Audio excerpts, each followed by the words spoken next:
আওয়ামী লীগের রাজনীতি নিষিদ্ধ ঘোষণার দাবি করেছেন বিএনপির সিনিয়র যুগ্ম মহাসচিব রুহুল কবির রিজভী।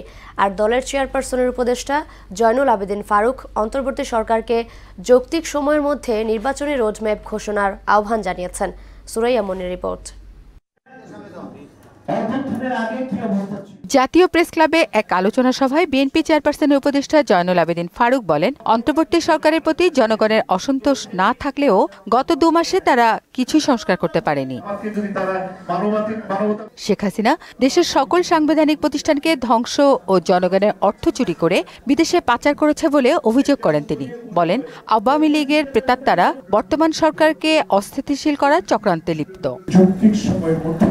একটা নির্বাচনের রোড ম্যাপ দেওয়া উচিত, কারণ এই রোড ম্যাপ দিলেই জনগণ বিশ্বাস করবে এটা 111 সরকার নয়, এটা ছাত্র জনতার রক্তের বিনিময়ে অর্জিত সরকার। এদিকে রাজধানীর হাতিরপুলে ডেঙ্গু সচেতনতা বিষয়ে লিফলেট বিতরণ করেন দলের সিনিয়র যুগ্ম মহাসচিব রুহুল কবির রিজভী।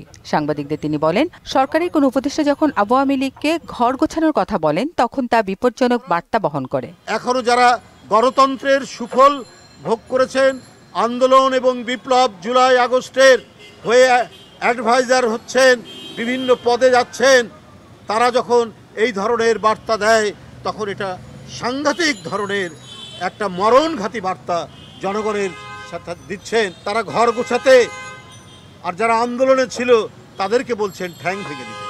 ছাত্র জনতার সঙ্গে বিশ্বাসঘাতকতা করেছে এমন কাউকে পুনর্বাসন না করতে ডক্টর ইউনূসের সরকারের প্রতি আহ্বান জানান রিজভী। তার প্রতি জনগণের যে আস্থা, সেই আস্থার যাতে ফলপ্রসূ হয় সেটা তো তাকে দেখতে হবে। সুরাইয়া মুন্নী, মোহনা সংবাদ, ঢাকা।